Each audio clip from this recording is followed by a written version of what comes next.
इस वक्त पूरी दुनिया मिडिल ईस्ट को आग में जलते हुए देख रही है।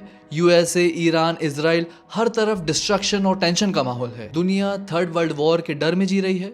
लेकिन आज मैं आपको एक वॉर के पीछे की साइकोलॉजी बताऊंगा जो आपको हैरान कर देगी कि दुनिया भर की हिस्ट्री में ऑलमोस्ट वॉर जहां लाखों करोड़ों लोगों की जान गई, उनमें से ज्यादातर वॉर का एक्चुअल रीजन कभी कोई नेशनल थ्रेट या उस देश के लोग नहीं थे। वो वॉर लड़ी गई सिर्फ एक लीडर के पर्सनल ईगो को सेटिस्फाई करने के लिए। आज इस साइकोलॉजी को समझते हैं कि जब एक लीडर का ईगो हर्ट होता है तो वो कैसे पूरे देश को आग में झोंक देता है। सुनकर अजीब लगा होगा ना, क्योंकि हमें ऐसा लगता है कि युद्ध रिसोर्सेज के लिए, लैंड के लिए, ऑयल के लिए या वहाँ के लोगों के लिए लड़े जाते हैं। पर रियलिटी में जब किसी इंसान के पास लिमिट से ज्यादा पावर आ जाती है तो साइकोलॉजी में उसे मैलिग्नेंट नार्सिसिज्म कहते हैं। ऐसे लीडर्स के दिमाग में देश और खुद के बीच का फर्क खत्म हो जाता है। उन्हें ऐसा लगता है कि मैं ही देश हूँ। अगर इंटरनेशनल स्टेज पर कोई दूसरा देश इन्हें चैलेंज करता है तो वो उसे देश पर हमला नहीं, अपने पर्सनल प्राइड पर हमला मानते हैं। और अपने इसी फजाइल ईगो को बचाने के लिए वो आम लोगों को, वो लोग जिनका इस लड़ाई से कोई लेना देना नहीं है, उन्हें मौत के मुंह में भेज देते हैं। और उन्हें लगता है कि अगर अटैक नहीं किया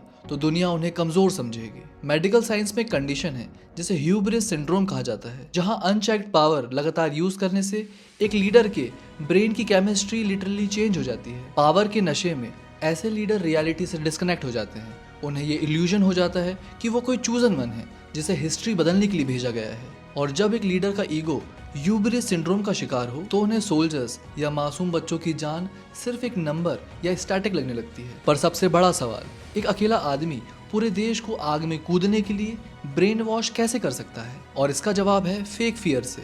वो उनके दिमाग पर डर डाल देता है कि हम पर खतरा है और मासूम लोग नेशनलिज्म के नाम पर अपनी जान देने निकल पड़ते हैं, बिना ये समझे कि वो सिर्फ एक लीडर के ईगो की मोहरे बन चुके हैं। तो ये बात याद रखना कि वॉर कभी भी अचानक बॉर्डर पर शुरू नहीं होती। वो शुरू होती है किसी एसी रूम में बैठे हुए एक लीडर के जख्मी ईगो से। तो अगली बार न्यूज में किसी वॉर, चाहे वो मिडिल ईस्ट हो या यूरोप के बारे में सुने, तो सिर्फ उनके वेपन्स मत दिखेगा, उन लीडर्स की साइकोलॉजी भी देखिएगा। आपको नेशनल सिक्योरिटी के नकाब के पीछे एक ईगोइस्टिक डरा हुआ इंसान जरूर नजर आएगा।